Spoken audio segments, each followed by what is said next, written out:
Sota Daf Mem Aleph. Bonjour, aujourd'hui on va survoler la halachot du quatrième pérec de l'Chot Sota dans le Rambam. Avec ça, on va, Bezrat Hashem, finir le résumé des halachot qu'on a commencé, on a fait un petit peu la semaine dernière, on a vu hier, et encore une fois aujourd'hui. Le premier pérec on l'avait fait il y a plus longtemps. En tout cas, on reprend maintenant halakha Aleph du quatrième pérec.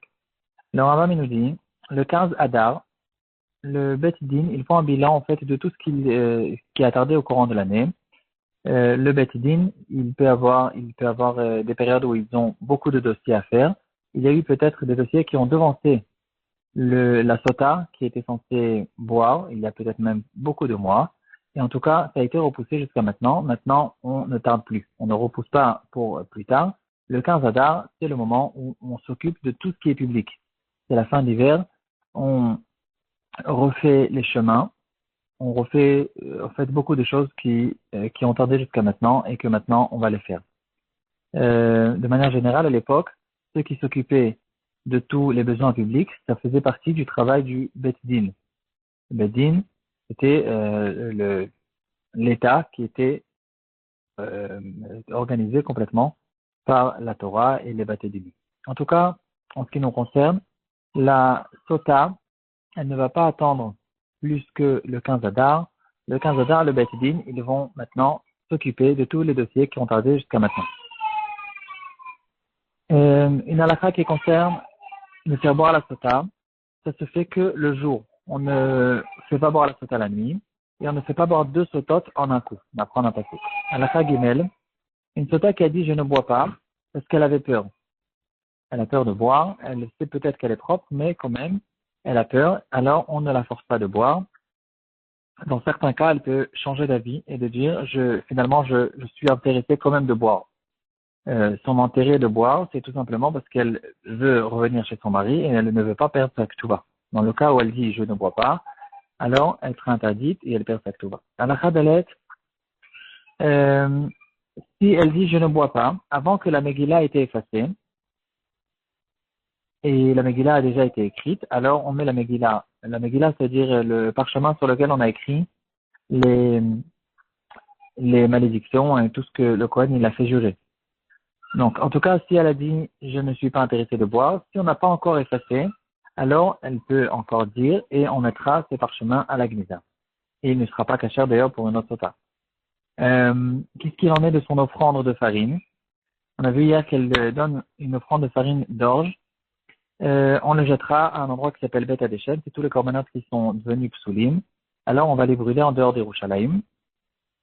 Si par contre, on a déjà effacé le parchemin avec le nom d'Hachem, et maintenant elle dit je ne suis pas intéressé de boire, alors on la fait boire de force parce que maintenant le nom d'Hachem il a été effacé. Par contre, si elle dit j'ai fauté, dans ce cas-là, alors on n'a pas à la faire boire, même si le parchemin il a déjà été effacé, parce que tout le lien de la faire boire, c'est pour vérifier qu'est-ce qui s'est passé. Si maintenant elle a avoué, c'est fini, alors il n'y a rien à faire, on ne peut pas la faire boire de force.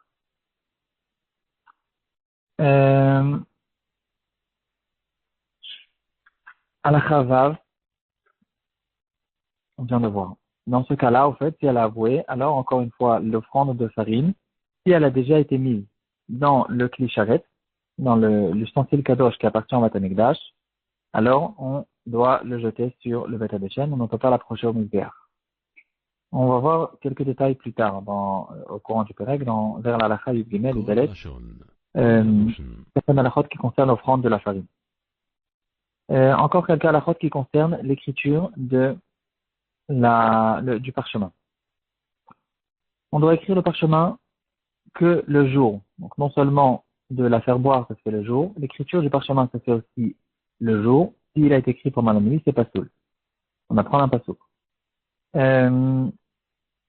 L'offrande de la farine aussi peut se faire que le jour, et bien sûr de la faire boire. Si on a écrit à l'envers, les psukim n'ont pas été écrits dans l'ordre, c'est pas soul aussi. Et aussi, il faut écrire que après que le Kohen l'a fait jurer par oral. Donc, d'abord, il a fait jurer par oral, et puis après, il va écrire ce qu'il lui a dit. Il faut l'écrire sur un seul parchemin. Si ça a été écrit sur deux parchemins, c'est pas soul.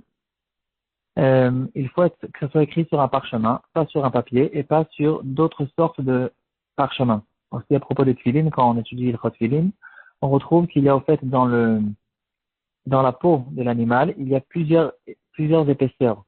Et il n'y a qu'une seule épaisseur, un seul endroit qui est bien déterminé, qui s'appelle parchemin. Les autres, ils ont d'autres noms, ça peut s'appeler diphtéra ou d'autres noms. Et ils sont psoulim pour le Sefer Torah, et aussi ici, à propos de la Sota. Il faut le parchemin lui-même. Euh, D'écrire se fera que avec un Kohen, comme il est écrit dans le Pasuk, pas un Israël, et bien sûr pas un petit. Il faut que ce soit écrit aussi avec une encre qui est cachée pour le Sefer Torah, pas avec d'autres sortes d'encre que le Rambam ramène, qui s'appelle Kumut, Kalkanton, et d'autres sortes d'encre, ou bien une encre dans laquelle on a mélangé un ingrédient, quelque chose qui cause que ça ne peut pas être effacé. En tout cas, il faut que ce soit la même encre que le Sefer Torah. Si on ne l'a pas fait, c'est pas ça. Si maintenant, il a tout écrit de bonne manière, maintenant il doit effacer ce parchemin dans les eaux, comme on a vu hier. Il n'a pas effacé complètement et il y a encore de l'encre qui est reconnaissable, c'est pasoul. Il faut effacer complètement. Un cas intéressant, s'il a écrit une lettre et il a effacé, encore une lettre et il a effacé, jusqu'à que finalement il s'est retrouvé qu'il a écrit au fait tout ce qu'il fallait écrire, c'est pasoul. Il faut écrire tous les psukim, miten, Hashem, otach, lala ou les chouva, etc. Tout ce qu'il faut écrire, il faut l'écrire en entier et puis après effacer tout ça en entier. Il faut l'écrire sur le nom de la femme, c'est-à-dire que l'écriture soit avec l'intention de cette femme, un tel, qui est devant nous. Si elle n'a pas été écrite l'ishma, en fait c'est comme le get, si ça n'a pas été fait sur son intention, c'est pas soul. L'effaçage aussi se fera en son nom. S'il a écrit deux parchemins pour deux sototes différentes, et puis après, il les a effacés dans un seul bol. On a vu hier qu'il prend un bol d'argile, dans lequel il met de l'eau et sur cette eau, il met de la terre du Mishkan. Et en tout cas, maintenant, il a effacé le parchemin. Les deux parchemins, il les a effacés dans un seul bol. Ou bien, il les a effacés dans deux bols différents, mais il les a mélangés plus tard dans un seul bol. Et ici, ça sera pas soul, même s'il a, après, euh,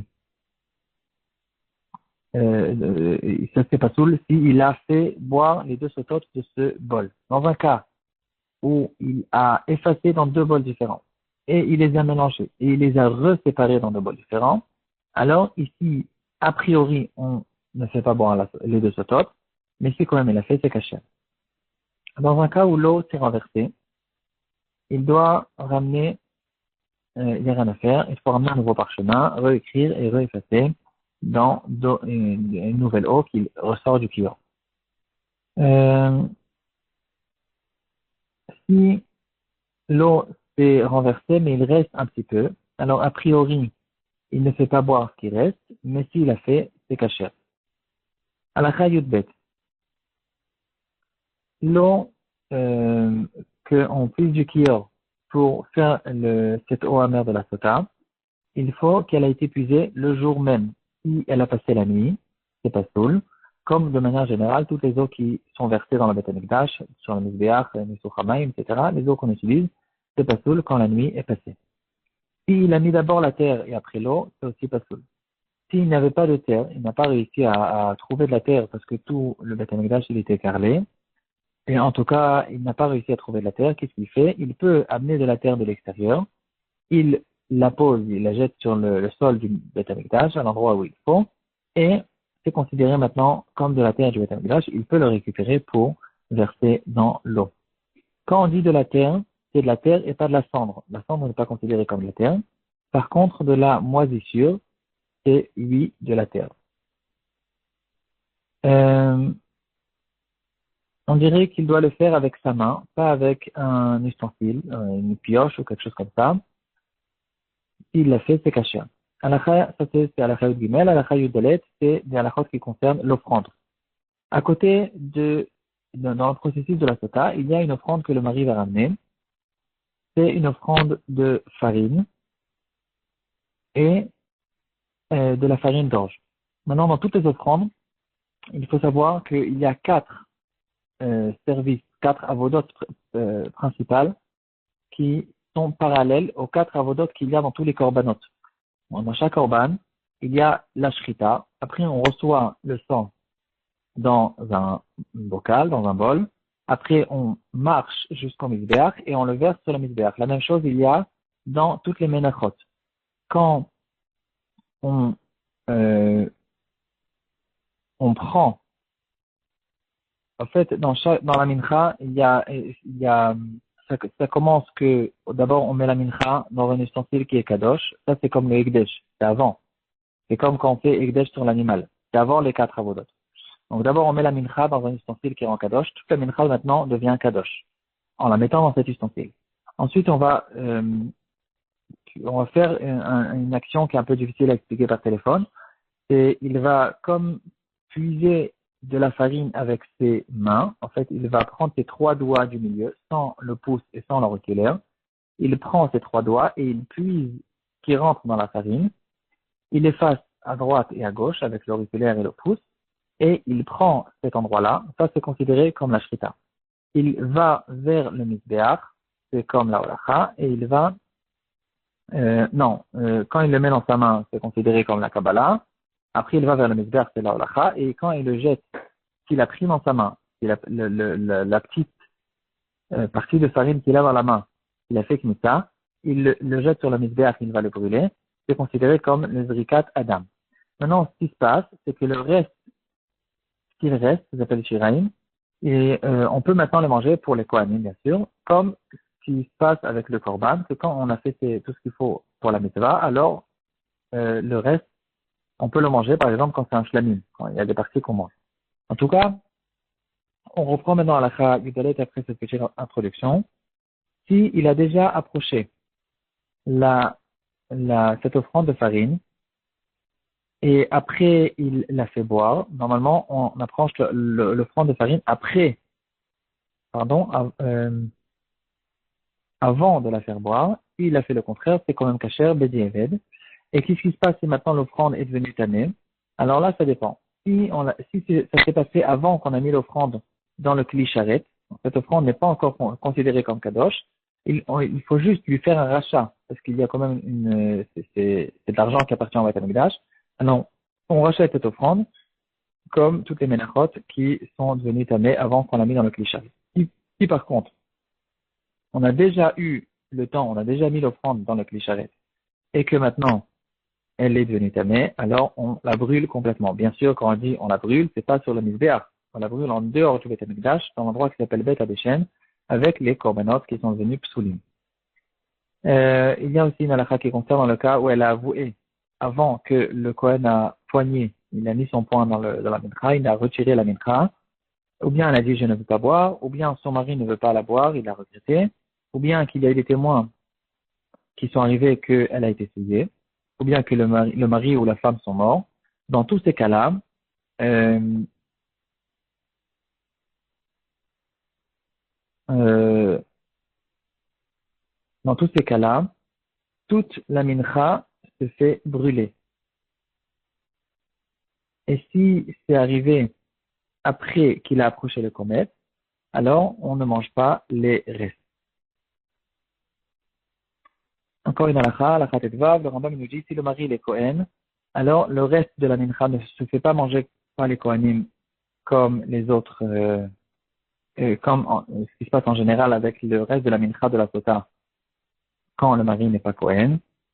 Qu'est-ce qu'il en est dans un cas où il a fait un kinouï sur plusieurs personnes? Il a dit, tu t'enfermes pas avec un tel et un tel. Et finalement, elle s'est enfermée avec tout cela. Alors, on la fait boire bien sûr une seule fois. On meurt une seule fois aussi d'ailleurs.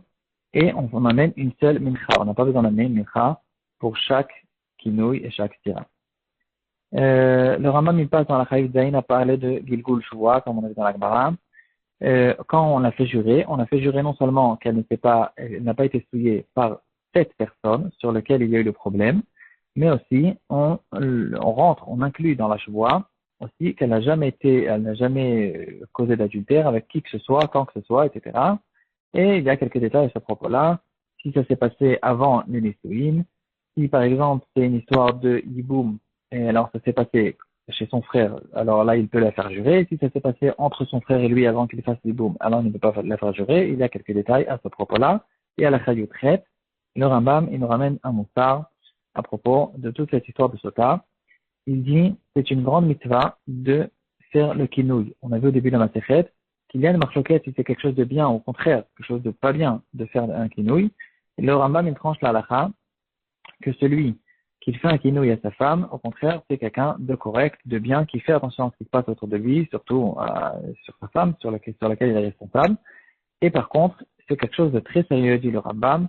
On ne le fait pas en rigolade et on ne le fait pas n'importe comment, ni en étant énervé.